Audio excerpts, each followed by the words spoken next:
Hi, everybody. I cannot really see your face through the screen right now, but I think there are many of you attended the class today.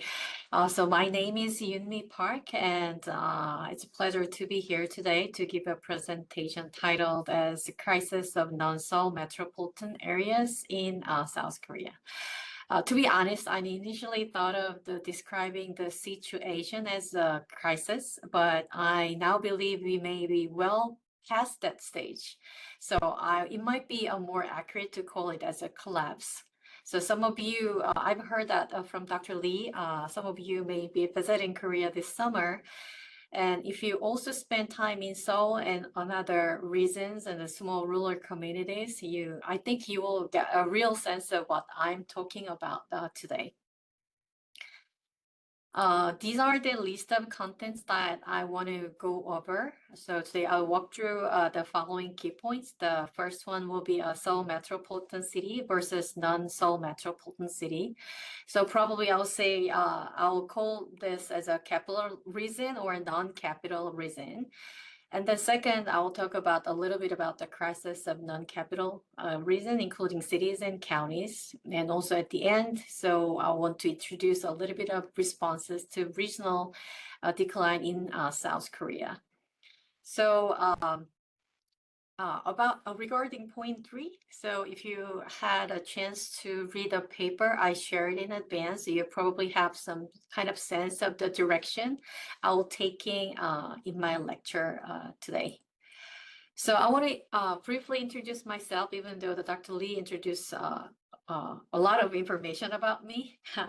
But my name is Yunmi Park, and it sounds like a you and me, so it's really hard to not forget about my name because it's kind of easy for international students. And I'm a licensed planner in Korea and the United States. I shifted my career path a little bit, but anyhow, if you want to know more about my research and the project that I'm working on recently, you can visit my website and also my Google Scholar page. So I don't want to go through all my career paths today, but before diving into the lecture, I'd like to take a little bit of moment to share a bit of my career path because it relates to the topic today. So I was born in Busan, and then I graduated the Busan National University. So apparently I was not born in the capital region. So I live in Seoul now, but I grew up in the south part of the Korea and then studied in the southern part of the United States, like Texas A&M. And also I got my very first faculty job also in South region in the United States. So before returning to Korea in 2018, actually I landed at Ewha Womans University first, and then 2 years ago I got a new job I relocated my job at Seoul National University. But before then, I had never lived in a capital city. So maybe that's why I tend to pay more attention to the decline of non-capital regions. So that's why I want to go over my career path. Actually, this lecture slides is used for my job talk at Seoul National University. So I put a lot of effort to make that PT. So I don't want to dump it out. But anyhow, but that's why my research interest relies on my research interests are in urban decline, revitalization, and community-based planning, and then quality of life. So today's lecture reflects a planner's perspective, as you've seen from my personal background, and may therefore appear somewhat narrow in scope.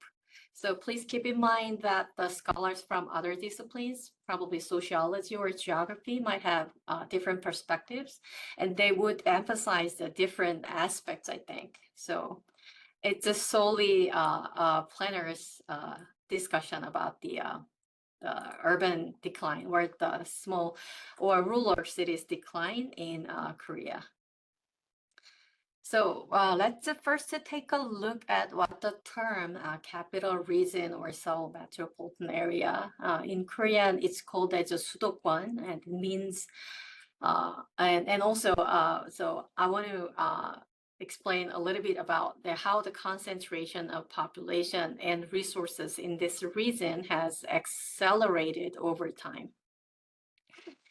The Seoul, so probably you are familiar with the geography of Korea. So I think based on the name of the participants today, there might be somebody who are from Korea, or there might be a lot of people who are not from Korea. So I want to take a little bit of moment to help you understand the spatial structure of Korea. So it's helpful to first look at its administrative system. So in Korea, there are the largest urban areas are designated as a metropolitan city, and then cities with a population of over 50,000 are classified simply as cities, while areas with more rural characteristics are designated as counties.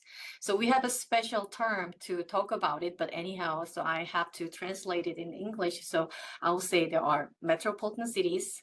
So I'm not really sure you can see this one. So I'm going to highlight it.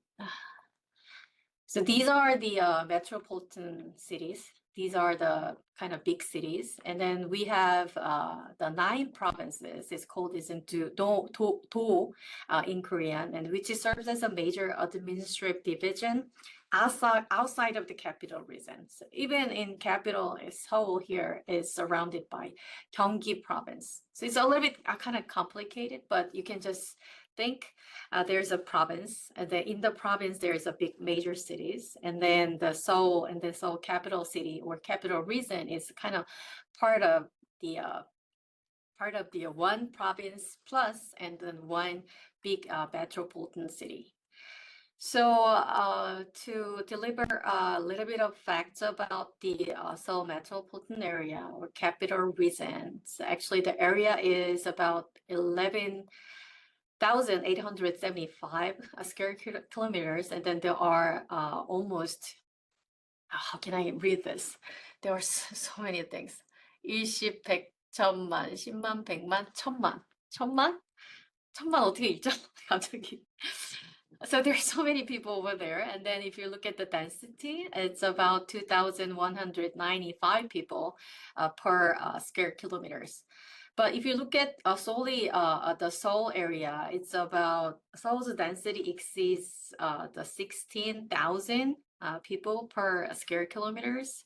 So it's about 4 times as high if you look at the Berlin's density. So it's very high. So Seoul has very high density. And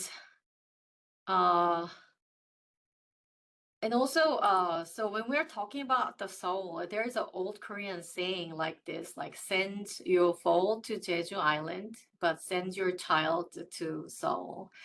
So this is the old Korean saying, but this proverb reflects a deep-rooted the perception in Korean society. So it's the center of opportunity, education, and success. So in contrast, if you're thinking about the non-capital region, actually it has less investment or fewer choices in terms of lifestyles, and then probably there are less opportunity compared to the capital region.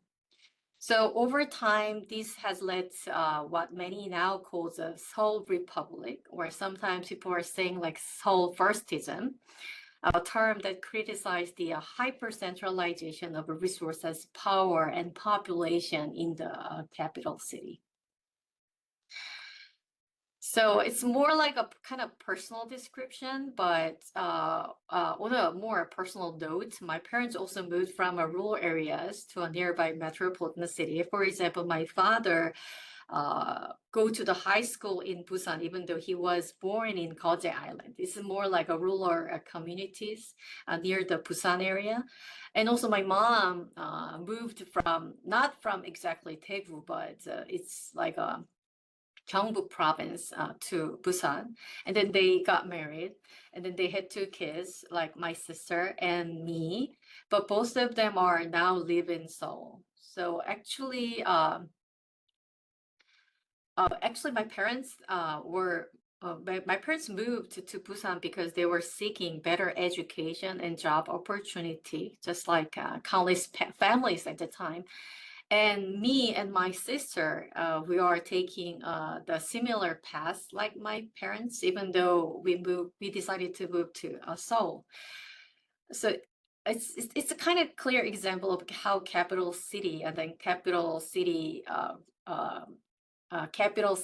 or capital regions concentration in action in Korea, right? So I don't want to really go deep into my kind of personal history, but anyhow, so it's much easier and a clear example, like the capital region really attracts a lot of people in recent times. And also, this is another example. So I mentioned that I was born in Korea, and then I spent the first 30 years of my life in Busan before going abroad for my doctorate degree in the United States. And when I came back to Korea in 2018, this is my first time to live in Seoul. So I'm not a Seoul person or a Seoulite. And the contrast I've seen between what I used to see in Busan, like the image on your left side, I think, and many young people in Seoul was truly striking. So around the lunchtime, you will see a chunk of people across the road to get to the restaurant. And then it was very shocking scene for me because, as I mentioned before, I was living in Busan, and then as you can go to, if you go to the subway and then kind of some other like big buildings or plazas and everywhere that people get together, you will see somebody who's really old or sometimes very very young, like before going to the college in the Seoul area. So So is it kind of natural thing like you can see a high density or high population concentration in capital? So despite the negative externalities such as a high living cost and air pollution, sometimes a traffic jam, usually in other countries, the capital region continues to attract people due to its concentration of political and administrative the power or a charm, maybe, and then economy opportunities, educational infrastructure, and also the cultural welfare and the lifestyle amenities. But oops, uh, but if you're looking at, so this is written in Korean, but you can see the flags of the nation, so you can kind of tell what kind of information is in the figure. But as you can see here, the Korea's actually the capital region in Korea holds a lot of people, like more than half of the people lives in the capital region. And also, according to 2020 OECD data, the Korea had the highest capital region population share among 26 member countries. And there is example of Germany here, right? So if you look at the population share of in Germany, it's only 7.5%. So actually, the Japan is one of the one of the country that shows the high share of the population in the capital region, but the Korea exceeds the number compared to Japan. So so probably you may know a lot about the population concentration in Seoul metropolitan area, but shall we take a look at in a diagram? So it is called as a cartogram based visualization. But as you can see, actually, this kind of visualization distorts the geographic space to reflect the projected population change by 2035 and emphasizing the demographic shifts across the regions, regardless of their physical size, right? So despite the negative externalities such as high living cost, air pollution, and traffic congestion that I mentioned before, the capital region continues to attract the people due to its concentration of political and then administrative power and etc. So this is the projection from one of the National Research Institute in Korea. Then by 2035, so actually the capital region will have almost 50% of populations. It means that the Korea itself is losing a population but the concentration rate will not be changed by 2035.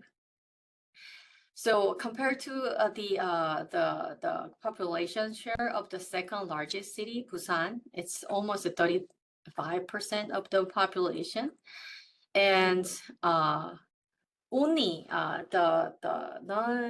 the non-capital regions, only a few metropolitan municipalities that's very close to Seoul or the capital region, they are growing a little bit. But other than that, uh, uh, other regions are losing their population. Oops. And why has the Seoul metropolitan area grown so rapidly? So there are so many driving factors that people are talking about. The main causes of the population concentration is the inter-regional migrations. In other words, so they are making population growth based on the social increase because people are not having a lot of babies. So typically the young people aged from 15 to 35 are the primary contributors to the net inflows in the capital region. So from 2015 to 2021, actually the growth of population of the capital region was explained by the youth migration. So it's about 78.5%. So in other words, so we're thinking about the youth out migration in other areas like non-capital regions. So for example, in Southwest region, it's Honan province, they lost their young population, and then their population decline is explained by 80 point by the youth out migration. It's about 87.8%. And it happens in other regions or provinces as well. Like in Daegu and the Gyeongbuk province, their population decline is explained by the youth out migration. So I took my family as an example for the lecture today, and then it happens everywhere. It happens every province. And so why did they move? So let's take a look at the few key indicators for comparison. So I didn't do research by myself. I just retrieved the data from the news articles here. Definitely there is unequal opportunity. So if you compare some kind of key indicators for the difference or imbalance development between the capital regions and the non-capital regions. So for example, actually the real monthly wage gap widened from 340,000 Korean won to 530,000 Korean won. So the gap is widened between those times, and also the employment rate gap, and then also the culture and then healthcare disparities worsened during this time. So probably if you look at the different time frame like 2021 and 2025, I believe that I don't have data right now, but I believe that there are the wage gap and maybe the employment rate gap or healthcare disparity worsened compared to this data.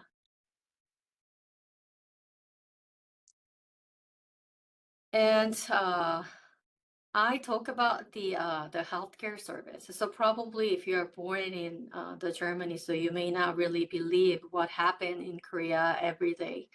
So if you take a morning bullet train from Busan to Seoul, and then you will notice that the most of passengers are old couples. So it's really true. And then there's a shuttle buses at the station to transport patients from non-capital region to Seoul every morning. And then which highlights the capital's dominance in advanced healthcare service. There are big 5 hospitals in Seoul region. So even my own family. So I'm taking my family example so many times, but anyhow, both of my parents underwent the surgery in Seoul. So when financial conditions permit, it's only natural that people seek higher quality medical services, and those are highly concentrated in the capital region. So honestly to say, I don't really believe the doctors in Busan because the doctors in Seoul, they will have more experience because there are so many patients, and then they have more experience from the practice, a lot of practices. So that's why people try to go to the capital region to get a health care. Let's look at the other indicators here, the universities. So if you compare the total numbers of universities in the capital and then non-capital, there are almost 40% of the universities are located in capital region. And then people are anticipating that roughly 56% of provincial universities may not survive beyond the 25 years. So personally, I'm too sad about this kind of anticipation because I graduated the Busan National University that is not in a capital region. So probably my university will shut down in some time.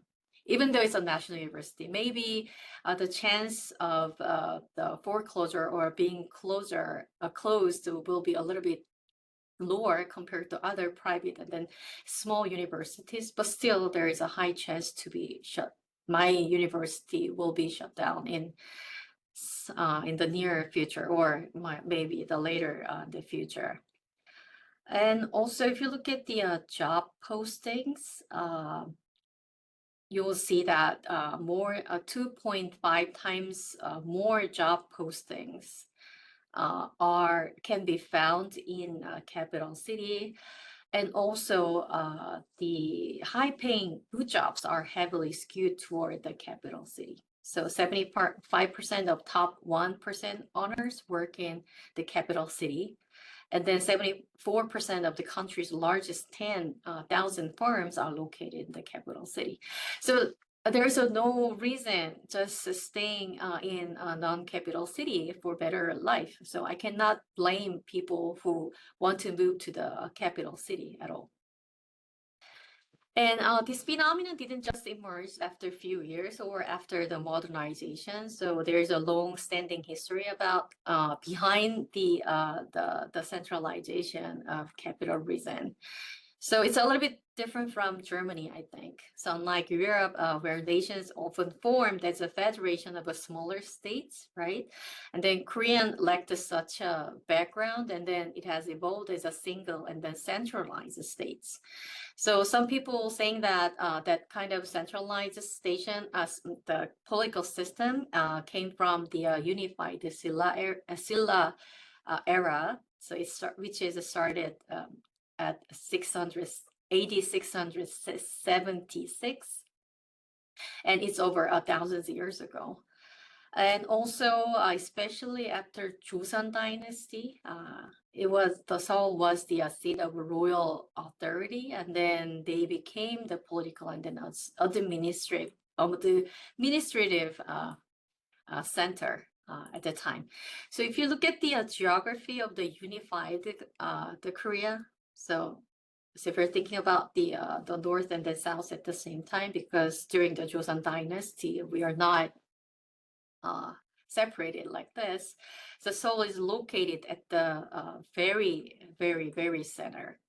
So it was very efficient for people for tax collection, military defenses, and then even during the disasters such as major famines, the centralized relief system in Hanyang. So Hanyang is present-day Seoul. It is the old name of the Seoul during the Joseon Dynasty, and that led to further population concentration in the capital.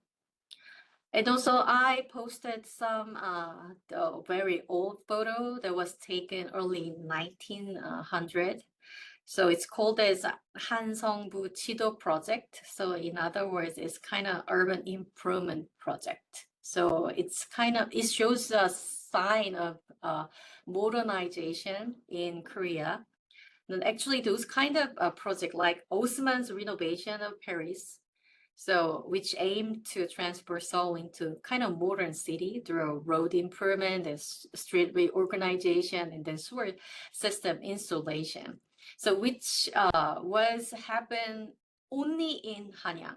at that time because as I mentioned before, there are so many people live there, and then this is the central area of the Joseon Dynasty. And also after then, while the Japanese colonial period brought some development to port cities because the Japanese government, they need to ship some resources from Korea to Japan or from Japan to Korea.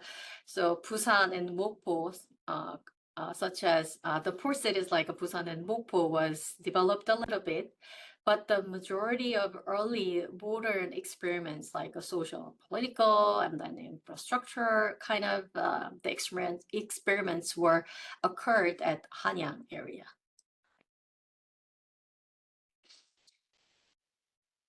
So thus, since the Joseon Dynasty, the concept of city in Korea essentially referred only to Seoul, and then Seoul was synonymous with the urban, while all other regions were regarded as rural. So Dr. Lee, I'm not really sure where he came from, but based on his pronunciation, I feel like he's from Seoul or capital region. Is it true? Yes. So I never thought of myself as someone from the countryside because I grew up in a big city, like second largest city. But after coming to Seoul, and then there were times when people kind of made a joke, like I was from a rural area, and then 지방. So actually, there might be somebody who are familiar with Korean. So 지방 is Korean. And it means specifically, it comprises of the Chinese characteristics, and then it means a specific area of land. So it doesn't have any meaning in it. However, in practice, it refers to all areas also outside of the capital region, and then sometimes it refers to or it implies less developed or the rural area. So non-capital means a rural area. And especially the people who were born in Seoul, they don't know much about the other regions. And then sometimes they don't want to go out or beyond the capital city. So I'm exaggerating a little bit, but sometimes there are some people like how you're from the rural area because you're from 지방. And when when you referring to non-capital regions, so you're gonna visit the Yeongwon, Andong during this summer, and people are saying, "Hey, it's a 지방." But however, to get rid of those kind of connotation, like hierarchical connotation, people try to use the different term like 지역. So it has a kind of similar meaning. However, it's more neutral compared to 지방. So probably you need to remember these two words. So in April 2015, a legislator proposed the renaming the Local Autonomy Act to the Regional Autonomy Act. So local is 지방 and the regional is 지역. So they want to make everything a little bit neutral. And then they want to have the hierarchical connotation when talking about the non-capital area. So in recent decades, the state policies have either intentionally, unintentionally facilitated the concentration of development in the Seoul metropolitan area. So a brief overview by historical period is as follows. So I want to divide the area right after the Korean War, like during the 1960s. Actually, the South Korean government, they made the economic development plans, and then they designated Seoul and other major cities, actually the metropolitan cities that I explained before, as key growth center. And then they believe that the growth of those areas, the growth centers can have some kind of spillover effect around the area. And then it derives a rapid industrialization of Seoul and including other cities. But as a result, you can see that a lot of population migrated from the rural areas to Seoul or other metropolitan cities, like my parents, right? And during 1980 to 1990, in response to the housing shortage driven by the population concentration, occurred by this kind of economic development strategy. So the government built new towns and expanded the subway and road networks. So actually, it makes the situation worse, I think. And during the 1990s, actually, the knowledge-based economy and digital industries clustered in Seoul. And then there is a high-speed railway, I mentioned before, like bullet train. And also, there are another new town developments. So I'll show you the next the slides here. So as new town development progressed through each phase, actually the new town development starts from 1990 and then it still continues. And then the newly elected president, he's talking about the fourth phase of new town developments around the capital regions. So the locations generally moved farther away from Seoul, but however, the third phase, new towns were planned to be closer again, like to the capital region, because people are complaining about the location of the new towns, because it's so far from the capital city, and then there's no adequate the transportation modes except the roads or buses. So in existing and upcoming new towns, they're targeting to ensure access to Seoul within 30 minutes. So that is why more than 5 new Metropolitan Express Railway. It's called as a GTX line, and then there will be a GTX A, B, C, D, E, and then they are talking about F and G and blah, blah, blah. Those kind of lines are either planned or under construction at this moment. So this is in addition to the 10 subway lines already in the capital region. So I would say there is a long history behind the growth of the capital region. And also there is a little bit of policy neglects and encouragement at the same time. And then human choice, like they feel very anxious, like living in the jibang or the provincial or region area. And also there is definitely a human choice for better jobs and opportunities. So if you look at the graph here, since 1970, the capital region has rapidly grown and then surfacing the population of non-capital areas around 2020. So although both regions, capital and non-capital, are projected to experience a population decline, so actually the 2020 was the population peak, and then we are losing the population. So we means like Korea and then Koreans. And still the capital region will maintain its dominance with a persistent population gap. So I explained a little bit about the history and then the concentration about the capital region by the data. And then what happened in the non-capital region? So it wouldn't be hard to imagine, right? The current status of the decline or crisis, or sometimes I will say the collapse of non-capital cities and countries. So these images are from news article, which illustrate the cities experiencing a population decline, or in other words, you can say the shrinking cities of the Korea. And as you may identify that it happened from the small and medium-sized city, and also the far from the capital region. And also, if you check the year of the publication of this news article, it's around 2015, 2017, and then 2017. So before then, discussion had mostly focused on the imbalanced development between the capital region and the non-capital region. But now the focus has shifted a little bit from relative inequality or imbalance to the more urgent issue of absolute population decline in a non-capital region. So our tone is changed a little bit.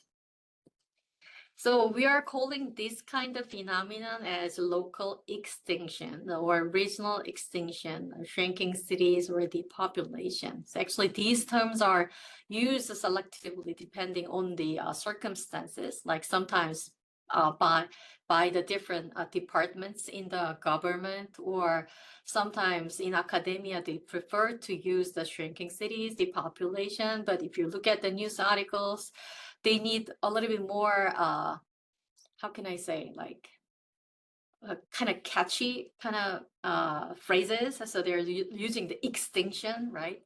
But just 10 years ago, terms like local extinction or regional extinction is very unfamiliar words to the public. But now people and then documentaries and news articles and the news outlets, even YouTube videos and documentaries, they're really focusing on the local extinction because it really happens. And then now people can see that it happens around them. So our team, our lab, and the students and me, we analyzed the big kinds and news search platform in Korea.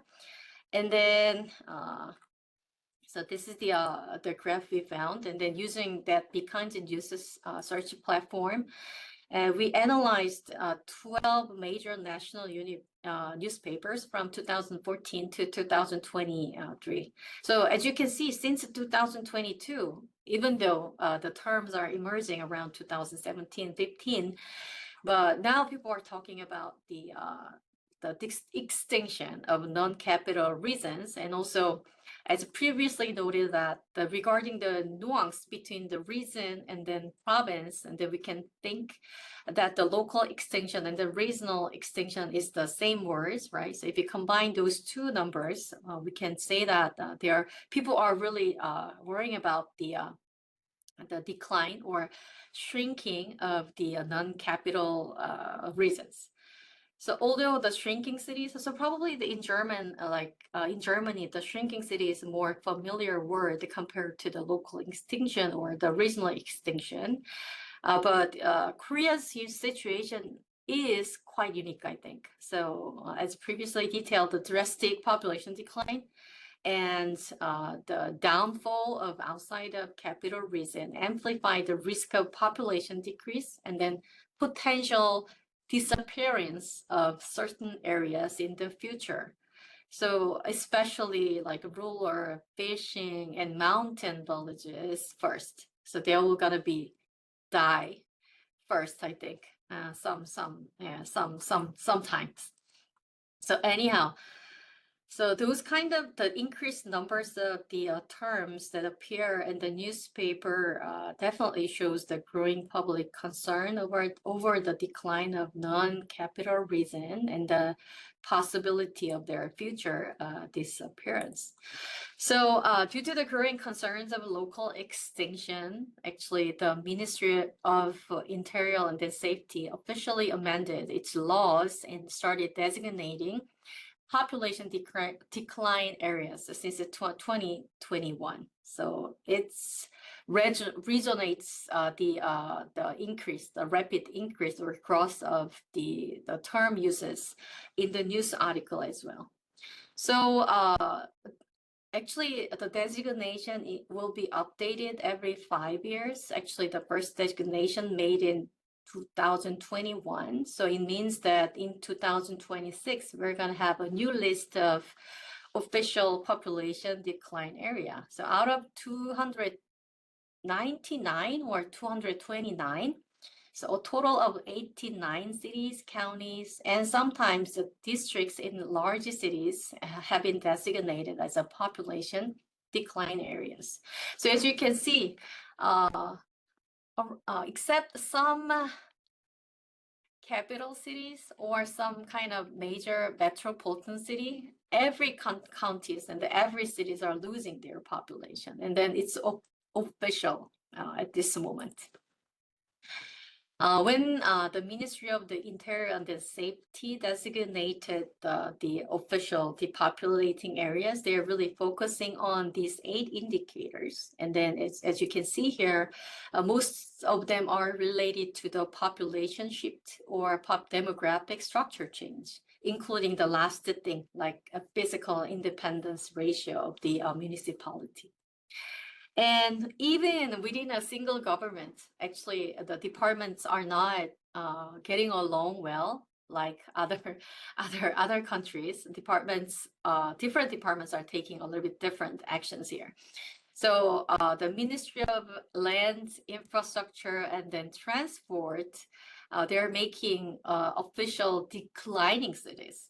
So before then, it was like official depopulating areas, but now they are taking other the indicators like economic, social, and then physical downfall and the relative weaknesses of entire city or specific area. So even in Seoul here, as you can see, it's a little bit different, right?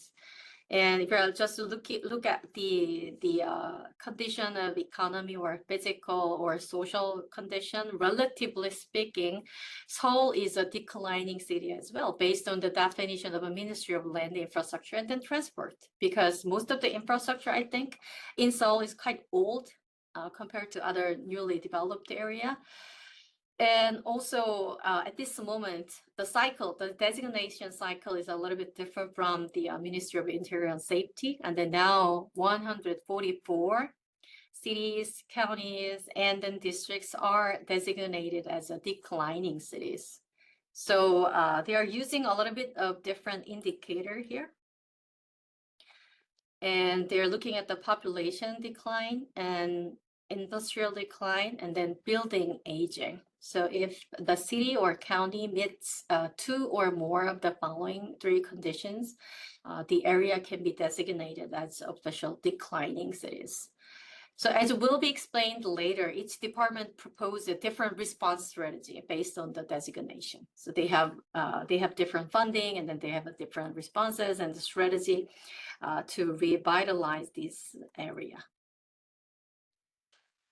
So maybe if you have a little bit about interest in the declining cities or crisis of non-capital cities or some rural counties, you will see this.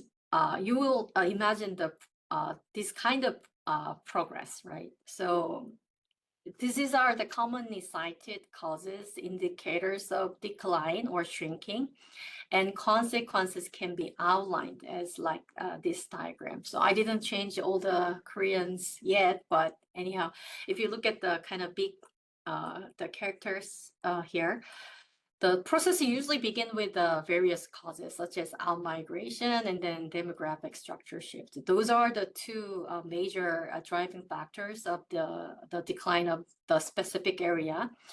And then usually the out-migration is typically occurred by disasters, economic and social system changes, and the regional and then global industrial restructuring, and the suburbanization. So in the case of Eastern Europe and Germany, the collapse of socialism has often been identified as a primary causes of decline. So actually the shrinking study started from Germany. So I read a lot of paper about the Germany before. And then anyhow, so these factors create the conditions under which decline takes root. And as these structural issues persist, they manifest as early indicators of urban decline, such as migration and then shrinking working age population and rapidly aging population, so which happened in rural communities in Korea as well. And also these symptoms reflect the weakening socioeconomic foundation of the area. And eventually these indicators lead to the more visible and then severe consequences, as I laid out on the right side.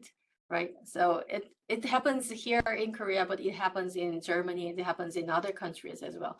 So you can expect a decline in property values, reduction in tax revenue, maybe hollowing out the downtown areas, and increase the demands for welfare services, and then growth in vacant properties, rising crime rates.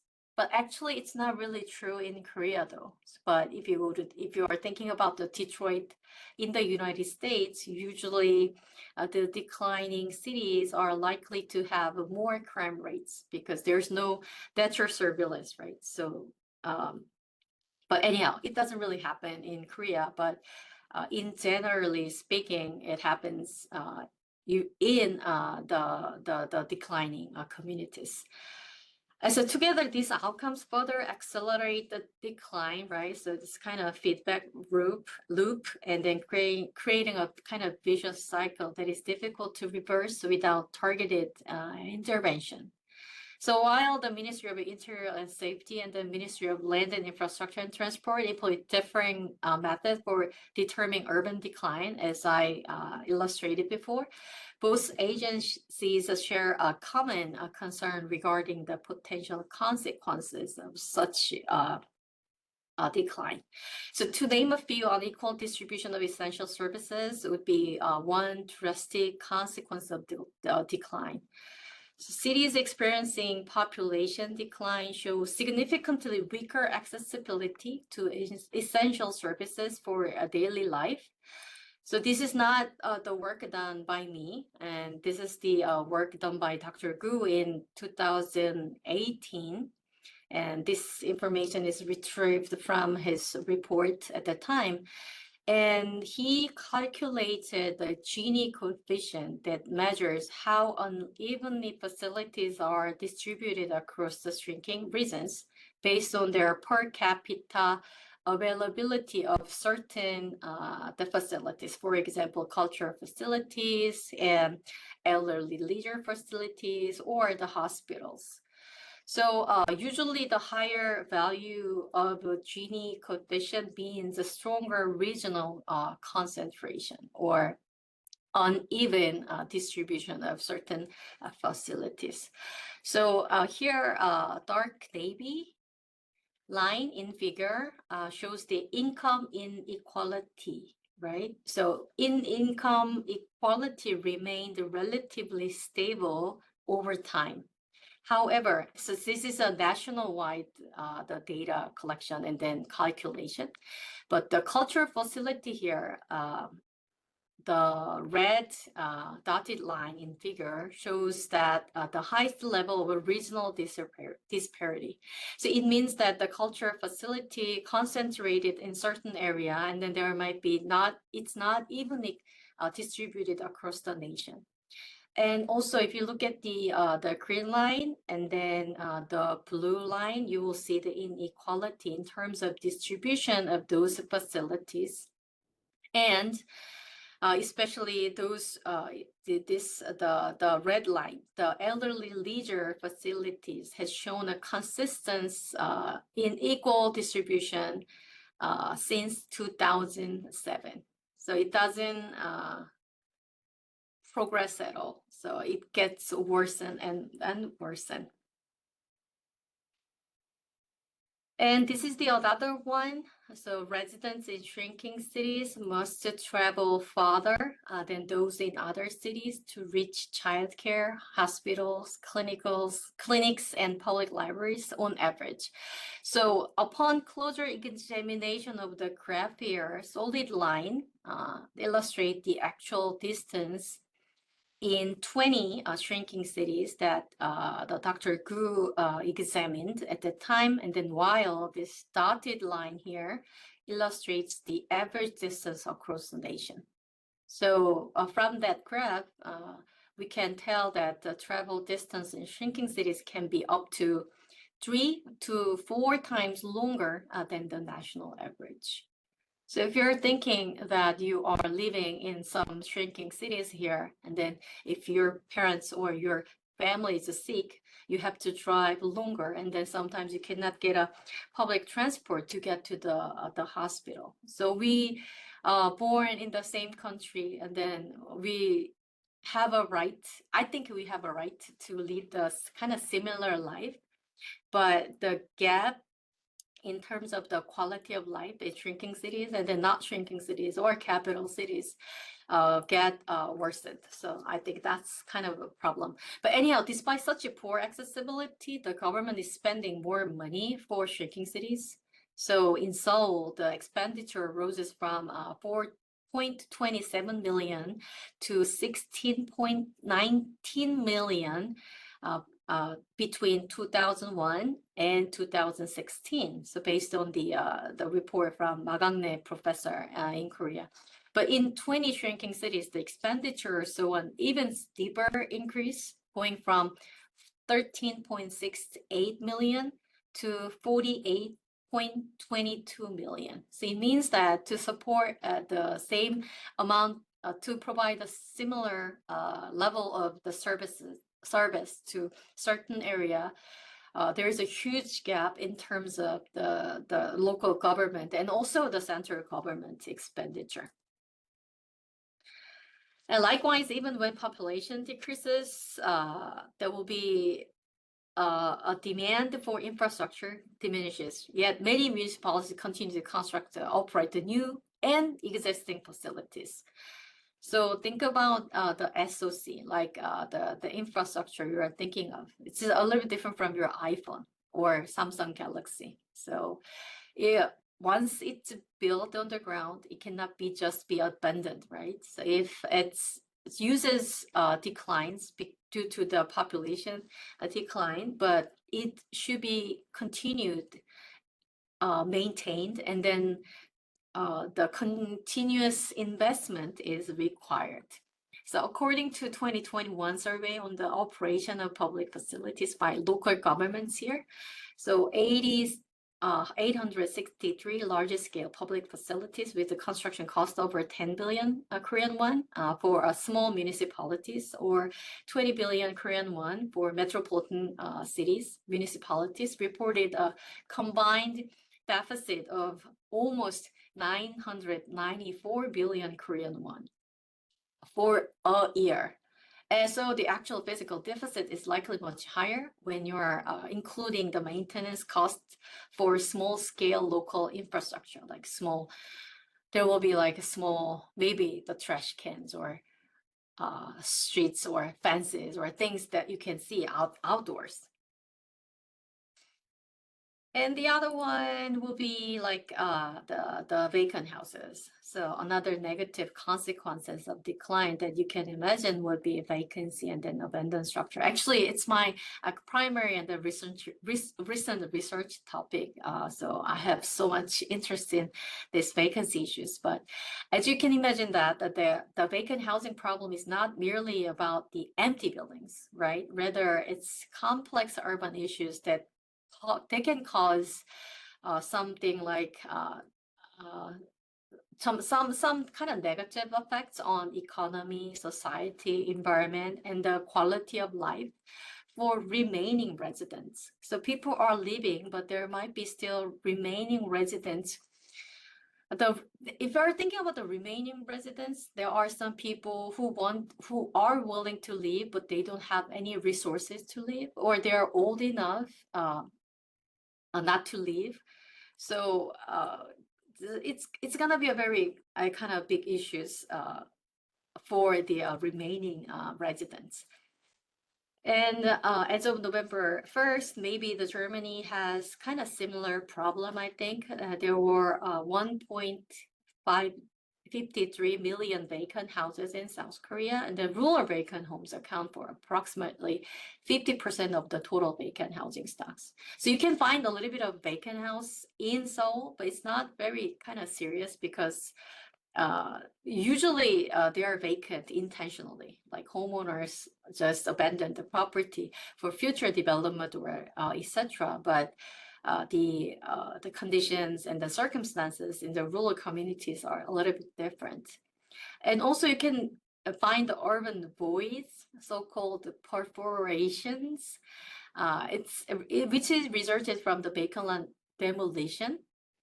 It's another kind of rising issue in Korea. So based on the our observation here at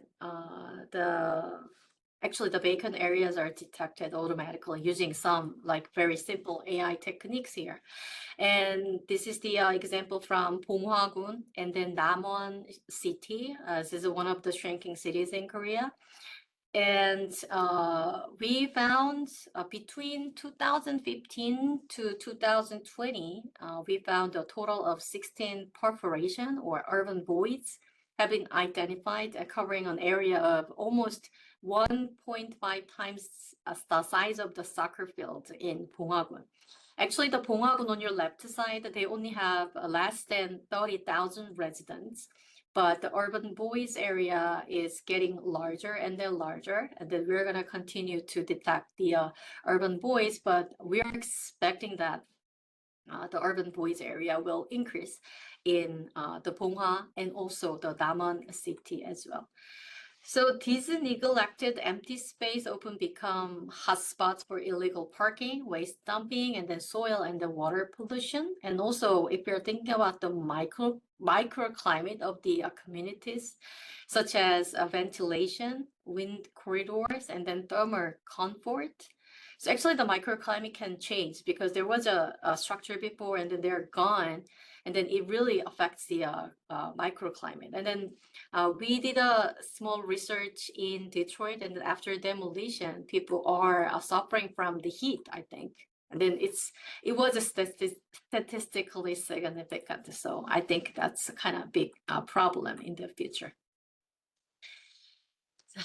It's almost an hour, so I need to wrap up in 15 minutes, I think.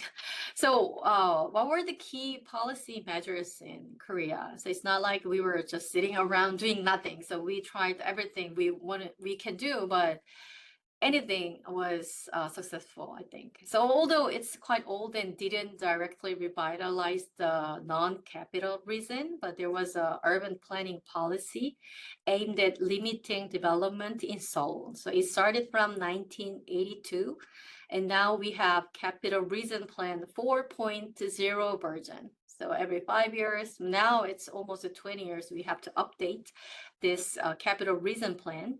And then Capital Region Plan divides the capital region into 3, and it applies different measures. Like most popular measures are the factory quota system, university enrollment caps, and the overconcentration charges system. In other words, like financial penalty for a new development. But none of them are really successful. So, for example, basically, universities are not allowed to increase their enrollment capacity in the Seoul metropolitan area. But in fact, when it comes to university, there have been many loopholes and then workaround practices, right? They need to recruit a lot of students so that university can make money out of it. So it will be a little bit different from the German context, but anyhow, there are so many private universities in Korea, so they need to find out like making some money out of the students. So I don't have much time to go through everything here. And also the government try to consider a more proactive move. And this is the innovation cities initiatives that happened during the mid 2000 to 2000.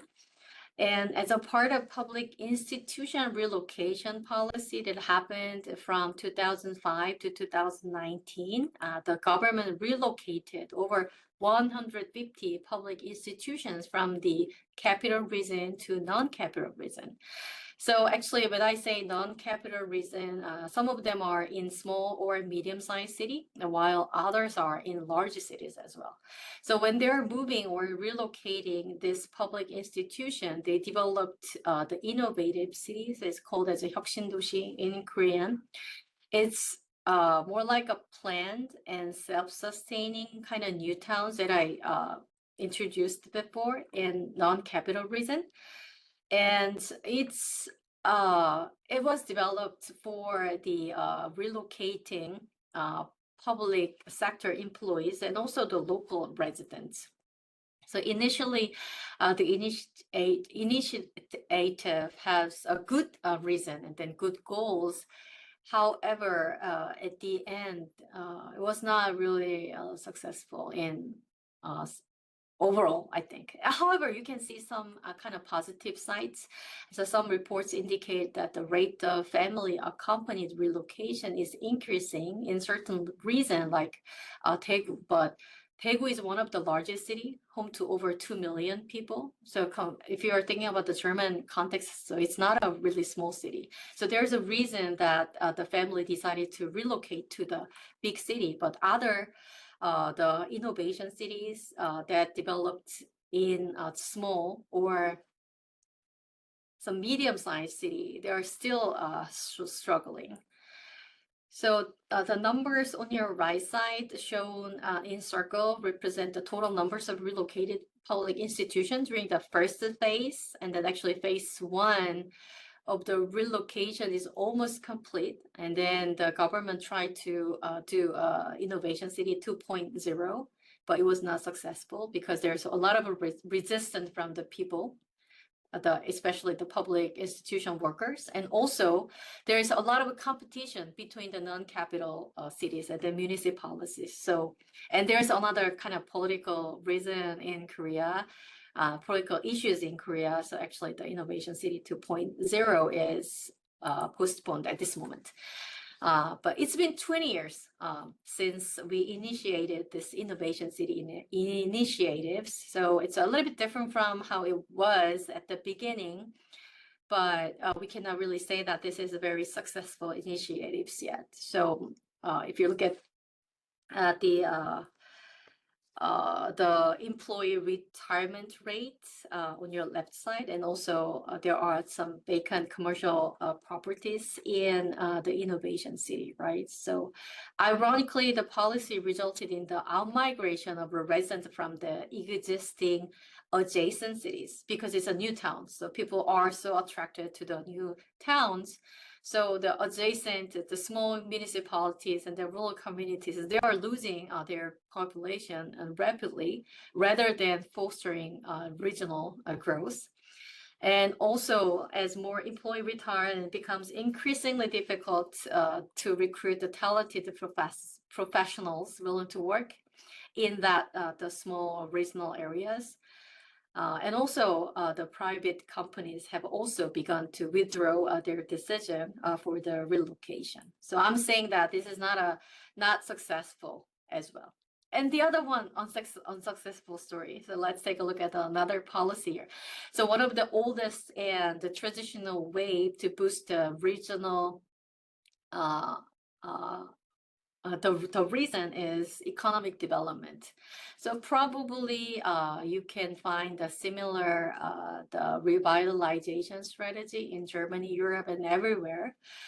But none of them here that I listed was not super successful. So usually the small rural communities or rural municipalities, they want to attract people through the tourism. So they held a lot of local festivals. So there are so many local festivals. So if you, every month they posted like local festivals. So we have a local festival this month, and the next month we have local festivals. But based on the report, recently released the report, actually the local festivals, it doesn't make much money, even though it happened based on the taxpayers' money, but it was not that successful. And also the casino project. I've been there once, and then I didn't really enjoy the circumstances. So I don't know why exactly, but anyhow, while most casinos in South Korea were restricted to the foreign visitors only, it means that if you are German, or you can visit the casino in Seoul and then in other cities. But usually we are not allowed to go to the casino. However, to boost the tourism and then to attract the people outside of the certain area, Actually, the exception was made to allow Korean nationals at one casino as a part of policy to revitalize declining mining communities. So you're gonna visit Yunmi this summer, and then it's one of the mining communities as well. So people are not using the coal anymore. So actually, the mines in that communities are shut down and have been shut down. So the government tried to boost the economy through the casino. So actually, casino itself thrived well, but it had a little positive impact on the surrounding communities. So there are so many sad stories about the casino, right? It's related to the gambles and alcohol uses and the debts and etc. And also the last one is the provincial industrial complexes. So under the slogan saying jobs drive economic growth, so over 200 new industrial complexes have been developed across the non-capital regions. But however, the unsold or underutilized industrial land totals about 306 square kilometers, so which is roughly half size of the Seoul. So it's really big, but I put some exemplary picture about the Naju industrial complex, and to build this, the industrial complex, the government and also the municipality invested tons of money. It was about 298 billion Korean won, but it's not sold yet, and then half of them are still empty. So will be filled in the future. I don't think it won't be, probably not, because Korea is not a country where the secondary industry is growing, right? So we are moving the factories to China and some other underdeveloped country to reduce the production cost. So I don't think this industrial park will be a great economic development strategy to boost the economy of the declining communities. So as I introduced earlier, was the official depopulating city designated by the Ministry of Industrial and Safety. Actually, there will be a local extinction response fund.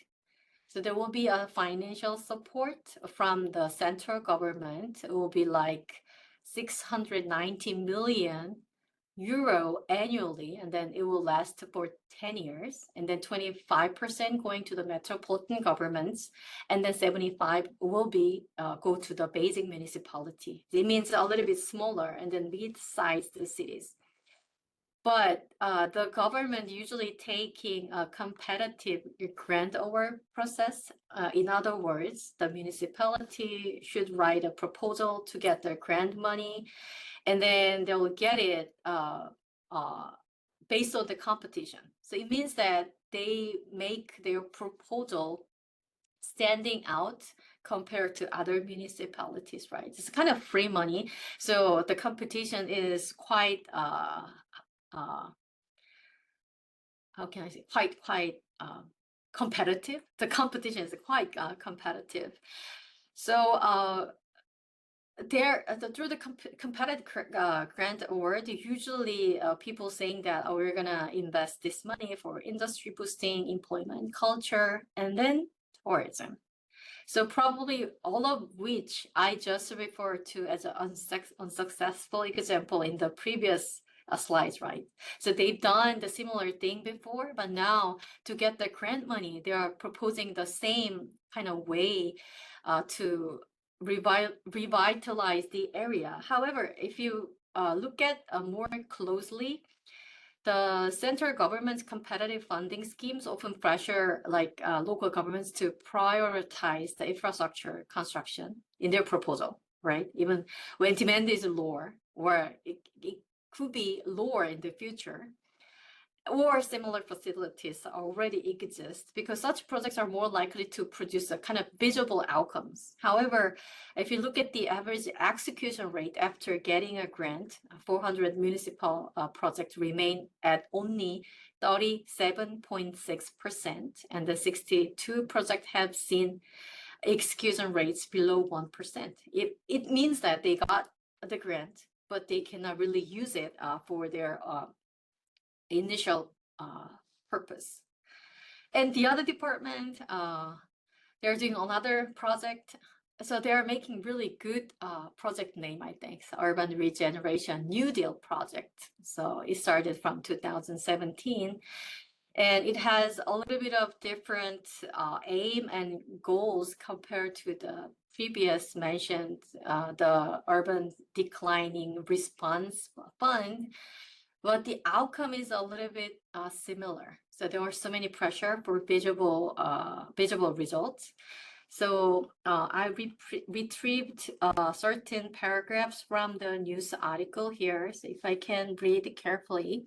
The Sanbokdoro Gallery is kind of a gallery, a landmark facility of the Sanbokdoro Renaissance Urban Regeneration Project in Busan, which invested almost 81 billion over 9 years, was left unmanaged for several years, eventually becoming an eyesore and now facing a demolition. So usually people are taking some money, like municipality taking some money, and then they were thinking having some kind of culture facilities over there. But if you're thinking about the condition of that district, it means that the level of quality of life is, relatively speaking, is lower compared to other districts or other municipalities. So it's really hard to make things more successful, right? So anyhow, so given the substantial investments that have been made without significant success, there is now a growing discussion about the needs to shift the current paradigm, to a new paradigm. So, so people are using a little bit different terms to illustrate this paradigm shift. Somebody said right sizing, smart shrinkage, city diet, etc. But right sizing and then city diet is more neutral word. And the smart shrinkage, it has the positive word smart in front, but still it has kind of negative the term like shrinkage or decline. So people are reluctant to use the smart shrinkage and the smart decline. Instead, they want to use more neutral words like right sizing and the city diet. But so as you can see in the figure 1, so even though I made it in Korean, actually it's as a revitalization or renewal is highly unlikely, say, in Korea, maybe in other developed cities, because if you're thinking about the birth rate in Korea, now it's 0.75, but it fell below 2.0. It's called as a reproduction rate in Japan in 1975, and then in Korea in 1948. And also, we cannot really expect the rebound of the birth rate from 0.75 to maybe like 2 point something. So I think it's unlikely, highly unlikely. So now they're talking about like the idea, the right sizing, smart shrinkage, and the smart decline. The idea is relatively, specifically speaking, that we cannot really revital or renewal or rebalance the decline population, but we are aiming prolonged decline, like the one shown in figure, a number that's 2, at least to slow down the pace and then make the decline more gradual. So we are admitting that that we cannot reverse the trend using all kinds of traditional planning methods. Instead, we need to overcome the mismatch between the awareness of the fact and then planning strategy. So if you look at the depopulating cities planning strategy at this moment, it's kind of mixture of everything. Sometimes they dismiss this, they are in the face of ignoring, like, oh, okay, the population declining is not happening, and then in the future will grow sometimes. And then you can find some rural communities or kind of small and then medium cities saying that, yes, it can be public or it cannot be public, but they aware the urban decline, and then they try to accept at a certain point, but not fully. And then there are some municipalities, they accept the urban decline, and then they accept the fact that they cannot rebound the population decline trend, and then fully communicate it with the public. It's really hard to find somebody who are in the acceptance level, but still I can kind of see that people are acknowledging or aware that we cannot really rebound the depopulation decline, depopulation trend. So I think if we know the symptoms, and then if we diagnose the current conditions, so we have to accept the the fact, and then we have to respond in a different ways. So in order to examine the extent to which these changes are actually being reflected in the urban planning practice in Korea, so I looked in the comprehensive plan, and then I looked at the 55 depopulating cities comprehensive plan, and then we did a little bit of assessment with the 40 evaluation items. Actually, though, those items are retrieved from the previous paper that looked at the shrinking city strategies, and then we tried to kind of match that whether they are talking about this or they are adopting or employing the actual the smart decline strategy in the comprehensive plan. So probably you're not familiar with the comprehensive plan, but comprehensive plan is made with usually the long term, like 20 years period. So it shows the kind of future direction of the development or future images of the municipalities.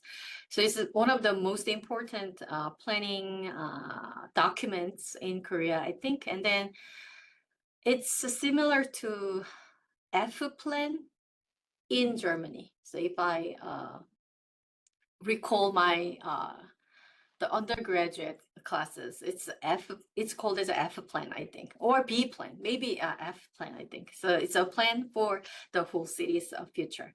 But anyhow, so we converted the assessment of 40 evaluation item to 100 points. So here the average score means that the latent, for example, the latent city's average score is 28.61 out of 100. And then continuous declining cities has a little bit higher score compared to latent the cities.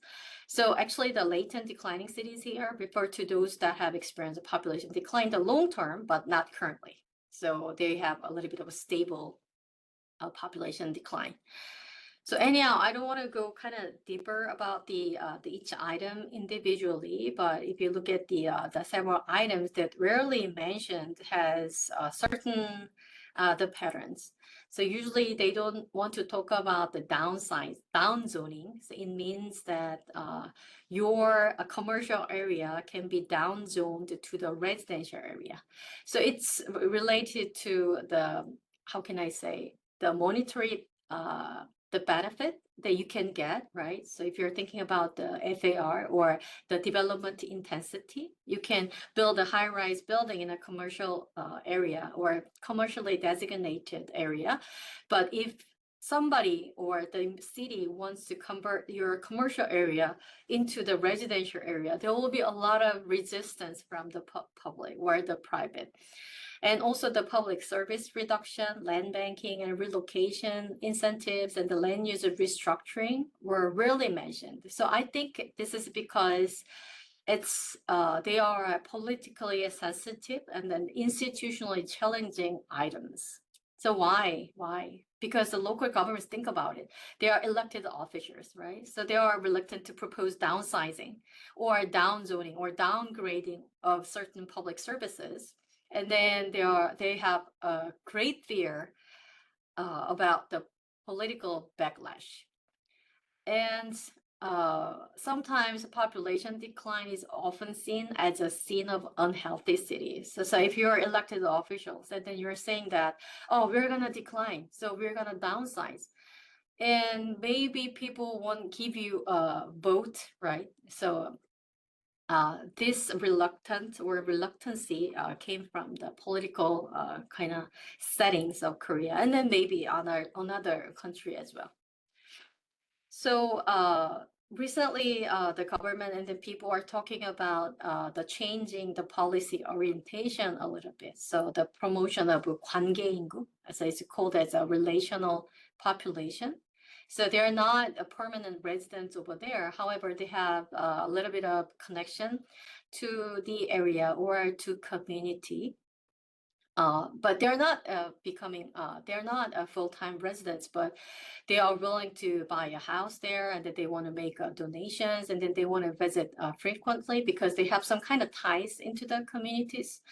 And definitely, although the relational population model cannot bolster the economic revitalization or sustains housing utilization that much, however, these efforts will not be enough to fully replace the population or that has been lost from the past.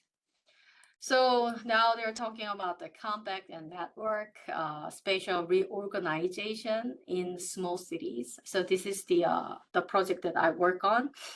For example, the 부여군. So this is a kind of new spatial strategy. So actually, people are assuming that 5,000 will be a minimum population to support the basic public services. So they try to find the pairs to make a 5,000. And then aggregate that area as an independent living zone that has a minimum population of 5,000. And then we are anticipating the decline of population as well, even though we try to make this area thrive, but it won't be successful. So maybe 10 years later, there will be a core center within the continuous urban zones, and then it will be strategically strengthened. And then while the surrounding areas will manage it through a functional network. So when I say functional network, network can be possible through a smart city kind of techniques, such as autonomous driving, maybe telemedicine, and etc. So we are experimenting those kind of autonomous the smart city techniques in rural communities. And also, the government are thinking about the consolidation of the administrative boundaries. So this is going to be my last lecture. So future direction that I'm thinking about here. So I'm talking about all unsuccessful stories about the government actions, right? So actually how can I say? Somebody will ask me like, so what's the solution for it? So I don't think there is a solution at this moment, because it took almost a centuries for growth-oriented cities to take their current form, right? So we spent like 1,000 years, or sometimes after the modernization, we spend 100 or 200 years to make this current form. So planning for shrinkage will be really hard because we don't have many experience, and then we didn't do a lot of experiments before. So I think we need time and also the patience, and also we need to learn from the trial and errors a lot.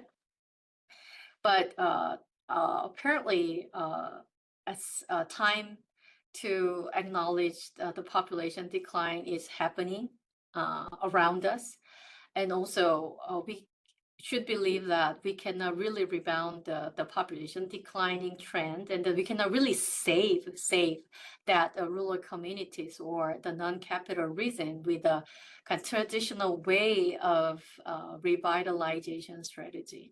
So we may think about the downsizing, and then dieting, and then get rid of all kind of unnecessary infrastructure that we in contrast to the making of new things, because as a planner or a policymaker, we know that the future cannot be changed. But if we decided to make a lot of investment for those kind of infrastructure, it could be seen as unethical. So it's not really about the inefficiency of the government. I think that's an ethical move that